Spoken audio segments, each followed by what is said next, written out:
And welcome back to the channel. So we're back to read this book called Biochemical Aspects of Neurological Disorders, and we began with the chapter called Neurological Disorders in Liver Disease a few videos back. So this book was first published in 1959 and contains lectures given in 1957 and 58 at the Institute of Neurology, National Hospital, Queen Square. So we covered the topic called fetor hepaticus from this chapter in the last video.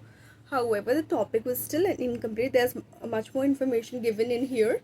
So let's continue.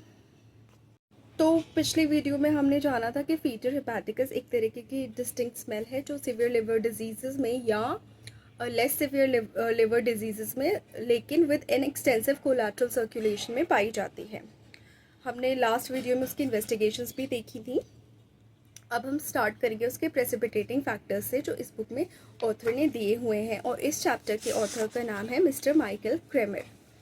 तो author का कहना है कि वैसे तो ये syndrome हर एक liver disease में हो सकता है, लेकिन जो मोस्ट कॉमन प्रेसिपिटेटिंग फैक्टर्स हैं या मोस्ट कॉमन डिजीज़ या सिंड्रोम्स हैं लिवर के, वो जिनमें ये होता है फीटर हेपेटिकस पाया जाता है, वो हैं वायरस हेपेटाइटिस या viral hepatitis and in acute and chronic cirrhosis.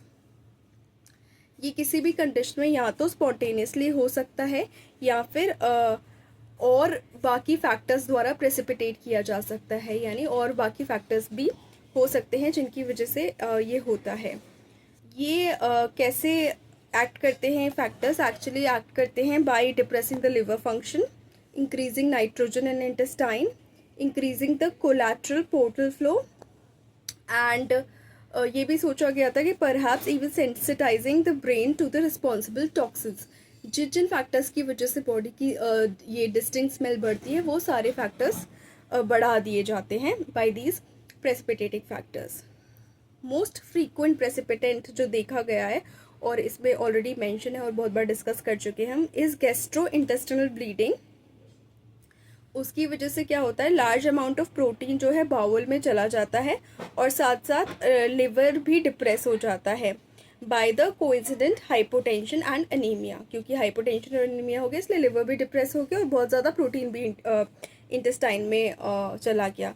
तो हैवी प्रोटीन इनटेक के केस में भी यही होता है और GI bleeding, internal GI bleeding के केस में भी यही होता है कि प्रोटीन इनटेक ज़्यादा है तो डेफिनेटली फिर इस लिवर डिजीज़ में इस स्मेल के बढ़ने के चांसेस ज़्यादा हैं. पैरासेंटेसिस में इनिशिएट कोमा. पैरासेंटेसिस बेसिकली एक प्रोसीजर होता है जिसमें जो एब्डोमेन में फ्लूइड बिल्डअप है उसको निकालते हैं, एक ट्रेंड रेडियोलॉजिस्ट निकालते हैं मोस्टली, एंड लेकिन इस केस में ये कोमा इनिशिएट कर सकता है क्योंकि इस केस में पैरासेंटेसिस की वजह से इलेक्ट्रोलाइट इम्बैलेंस हो सकता है और साथ साथ पोर्टल वेन प्रेशर में भी ऑल्टरेशन हो सकती है. ऐसा उस वक्त ऑथर ने माना था और आसपास के केसेस में देखा गया था.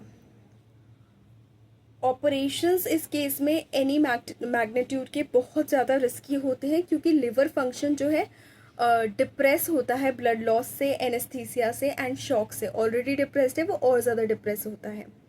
एल्कोहल, मॉर्फिया एंड बार्बिचुरेट्स अगर इस कंडीशन में भी कंज्यूम कर रहे हैं या कंज्यूम करते आए हैं तो वो भी एक लिवर फंक्शन के और सेरिब्रल फंक्शन के डिप्रेस होने का कारण बन जाता है और साथ साथ इन चीज़ों की वजह से कोमा भी हो सकता है.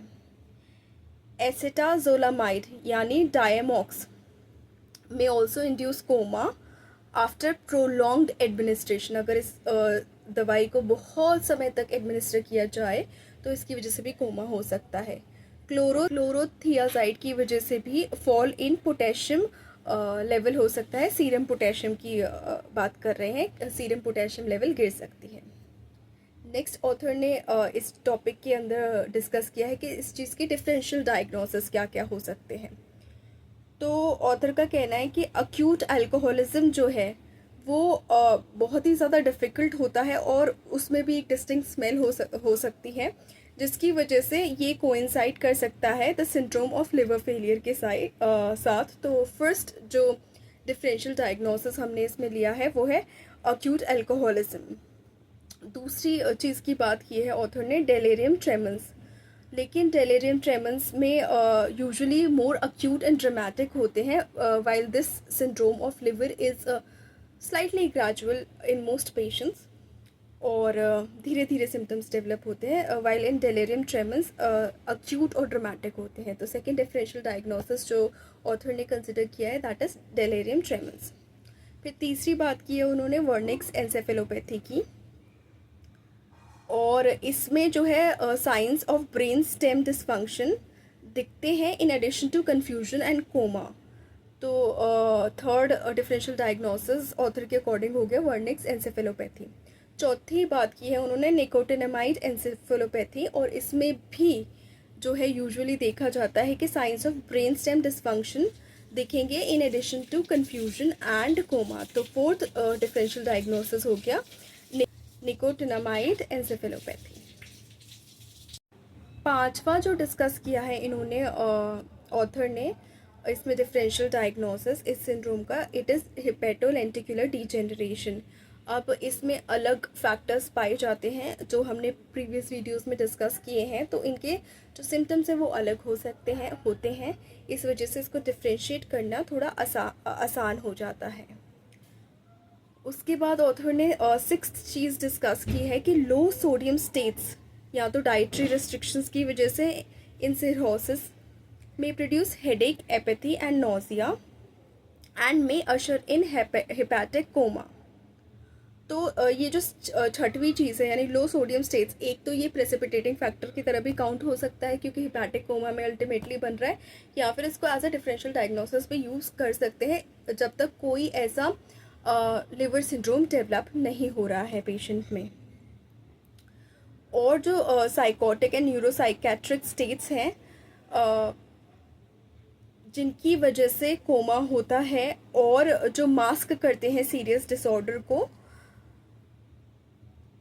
वो भी इस केस में डिफरेंशियल डायग्नोसिस की तरह कंसिडर किए जा सकते हैं, या फिर हो सकता है वो स्वयं भी प्रेसिपिटेटिंग फैक्टर्स बन जाएं इन सिंड्रोम के। नेक्स्ट जो सब टॉपिक इन्होंने फीटर हिपैटिकस के अंडर डिस्कस किया है दैट इज़ ट्रीटमेंट कौन सा जो उस वक्त दिया जाता था कन्वेंशनल मेडिसिन में।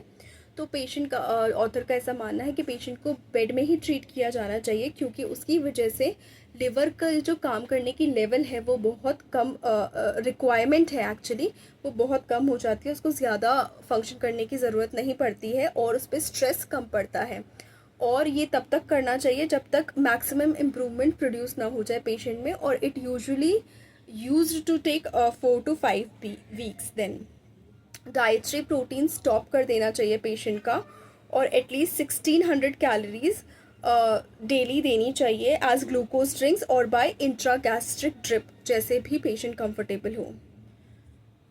बहुत ही रेयर केसेस में ग्लूकोज जो है इंट्रावीनसली दिया जाता था इन 20% सोल्यूशन। पोटाशियम लूज होता है with such a diet and is then made good by fruit juice और giving 2 gram of potassium chloride by mouth 3 times a day, क्योंकि पोटेशियम इस ऐसी डाइटरी रिस्ट्रिक्शंस में अपने आप लूज होता है बॉडी से, तो या तो फ्रूट जूस दे दो या 20 जो है वो 2 ग्राम ऑफ पोटाशियम क्लोराइड दे दो bye mouth 3 times a day। जैसे जैसे रिकवरी होती है प्रोटीन जो है स्मॉल क्वांटिटीज़ में धीरे धीरे ऐड करना चाहिए पेशेंट की डाइट में अंटिल 40 और 50 gram per day is reached. Normal value जब तक रीच हो जाए तब तक ऐड छोटा छोटा ऐड कर देना चाहिए। वैसे भी ये मानना है कि एकदम चीज़ खानी छोड़नी नहीं चाहिए और एकदम चीज़ खानी शुरू नहीं करनी चाहिए, जस्ट धीरे धीरे धीरे छोड़ना चाहिए अनटिल एंड अनलेस बहुत ज़्यादा डाइटरी रिक्वायरमेंट हो, डिजीज़ रिक्वायरमेंट हो। अब ये जो 40 और 50 ग्राम जो हमने इस केस में नॉर्मल किया है वो इसलिए किया है क्योंकि इससे ज़्यादा पेशेंट को टॉलरेट नहीं होता है वो प्रोटीन, तो इन ऐसे पेशेंट्स के लिए 40 और 50 ग्राम नॉर्मल होता है। और बहुत ही रेयर होगा कि यदि इससे ज़्यादा प्रोटीन कर दी जाए और पेशेंट रिलैप्स ना करे अपनी इन सिम्टम्स में, क्योंकि क्रॉनिक लिवर डिजीज़ तो अभी भी है ही है ना। अक्यूट केसेस में return to a normal protein level is often possible but a relapse requires an immediate return to protein starvation. तो अक्यूट जो अभी हम बोल रहे थे अक्यूट केसेस में आप भले से प्रोटीन इंक्रीज कर दो, लेकिन जैसे ही रिलैप्स होगा तुरंत प्रोटीन बंद करना पड़ेगा, प्रोटीन स्टारवेशन करना ही पड़ेगा ताकि पेशेंट की कंडीशन बेटर हो सके। ऑथर का कहना है क्योंकि डाइट बहुत ज़्यादा रिड्यूस और रिस्ट्रिक्ट कर दी गई है तो इसलिए बहुत सारे वाइटामिन के सप्लीमेंटेशन भी नेसेसरी होते हैं, जैसे कि विटामिन के एंड विटामिन बी कॉम्प्लेक्स, और ज़्यादातर ये पेरेंटरली ही दिए जाते थे, यानी आईवी के थ्रू ही दिए जाते थे। जो एंटीबायोटिक्स है स्पेशली वाइड स्पेक्ट्रम ग्रुप जो है ये बहुत ही ज़्यादा यूज़फुल होते हैं इस ट्रीटमेंट में, जैसा ऑथर ने उस वक्त देखा था, क्योंकि ये रिड्यूस करते हैं bacterial content of the intestine and इसी वजह से वो डिमिनिश करते हैं nitrogenous breakdown and ammonia formation, और ये सब कम होता है, इसीलिए धीरे धीरे फीटर हिपैटिकस की जो डिस्टिंक्ट स्मेल है वो भी कम होती है। ओरल नियोमाइसिन मोस्ट इफेक्टिव रहती है and is started in doses of 6 gram daily in divided doses and continued for the time that the patient continues to improve। और उस वक्त ओरल नियोमाइसिन जो है बहुत ज़्यादा expensive, in fact most expensive treatment था इस चीज़ के लिए, एंड इसी वजह से उसको रोका जाता था आफ्टर 2 to 3 वीक्स, क्योंकि बहुत ज़्यादा एक्सपेंसिव था। परगेशन जो है कुछ पेशेंट्स में हेल्प कर सकता है, especially when coma is deepening. Glutamic acid and arginine recommend की गई थी, लेकिन जो है डिसअपॉइंटमेंट ही दिया उन्होंने ज़्यादा अच्छा रिजल्ट नहीं दिया। ब्लड इलेक्ट्रोलाइट्स को ज़रूर देखना चाहिए जब ये कंडीशन हम ट्रीट कर रहे हैं, क्योंकि हो सकता है वो और ज़्यादा डीरेंज हो जाए और ज़्यादा पेशेंट की कंडीशन वर्सन हो जाए, तो इसीलिए केयरफुल नर्सिंग एसेंशियल है। स्पेशल नर्स ईच पेशेंट के लिए उस वक्त रखी जानी जो है बहुत ज़रूरी थी, specially in acute phase. Next author discuss करते हैं इसमें प्रोग्नोसिस क्या होता है। तो जो पेशेंट्स हैं वो जो क्रॉनिक इंटरमिटेंट स्टूपर के साथ, वो generally they do well with simple dietary restriction, लेकिन जो अक्यूट केसेस हैं उनमें मोर्टालिटी रेट अप्रॉक्सीमेटली 50% होता था। सो इस चीज़ के साथ ऑथर जो है फीटर हिपैटिकस नाम के टॉपिक को ख़त्म करते हैं इस बुक में। अभी ऑब्वियसली कन्वेंशनल मेडिसिन में भी बहुत आगे ट्रीटमेंट आ गया होगा, और जहाँ तक होम्योपैथी की बात है उसमें मैं बता देती हूँ कि वो लिवर फंक्शंस इंप्रूव करने में काफ़ी अच्छा काम कर सकती है, और डेफिनेटली डिपेंड करता है कि आप कौन सी स्टेज पे डॉक्टर के पास जा रहे हैं। So thank you so much for watching this video. Please like the video, share the video and subscribe to the channel, and do not forget to mention your comments in the comment section. Thank you so much. Take care. Bye bye.